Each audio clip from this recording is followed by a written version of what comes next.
Enfatologia, página 21, penúltima linha. Gostaria que você relatasse a sabedoria de fazer da vida o palco para a catarse das recins necessárias. Nesse aspecto, a gente começa a ver aqui o intrafísico como um grandíssimo cenário. E vários atores com seus papéis respectivos na evolução. Então, é o seguinte, a partir do momento que a gente entende e desdramatiza a nossa condição intrafísica, um pouco mais restringida do que no extrafísico, a gente começa a utilizar isso de forma sadia. Então, o que acontece? A gente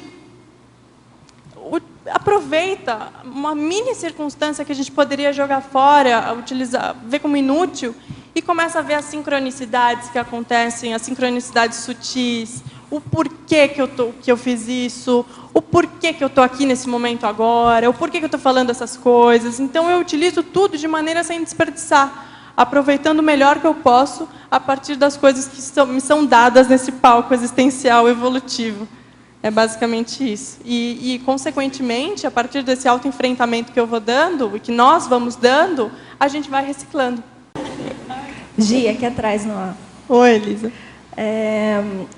Por favor, você pode explicar um pouco melhor aqui, na fatuística, em fatologia, da terceira linha de baixo para cima, o histrionismo sadio utilizado nas interrelações pessoais? Sim.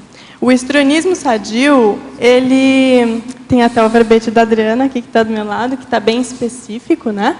Ela entrou bastante no tema.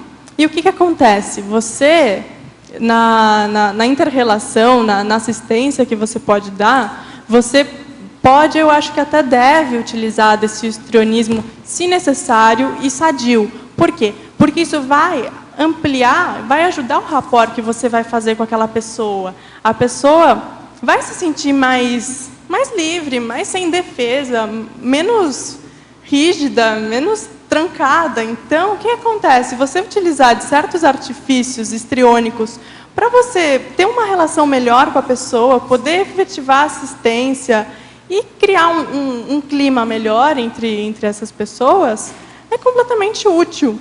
Então, você utilizar dessas ferramentas exageradas, até certo ponto, impactantes na sua assistência, é muito melhor. Tá certo, obrigada. Em binomiologia, página 22, poderia enfatizar o binômio ilusão cênica, ilusão intrafísica?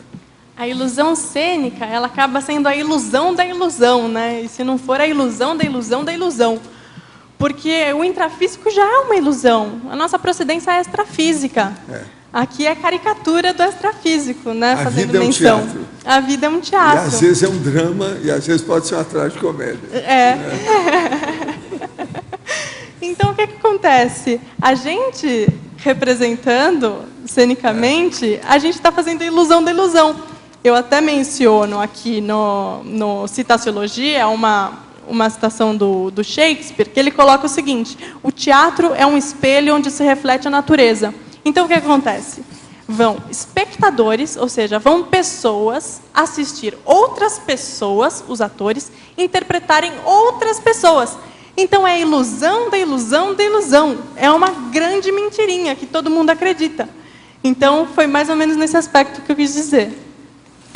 Em mitologia, página 23, o mito do dom inato significaria que qualquer pessoa poderia dominar as técnicas teatrais? O mito do dom inato, ele tem muito a ver com aquela pessoa que já interpreta desde criança e está ali com o crânio do Hamlet desde criança, falando ser ou não ser. E aí a mãe, o pai, vê aquela criancinha e fala: nossa, ela vai ser um ator, ele vai ser um ator, uma atriz das boas, e já coloca a criança lá. E não é assim. Você não precisa ter um dom inato para vivenciar a terapêutica teatral. Muito pelo contrário.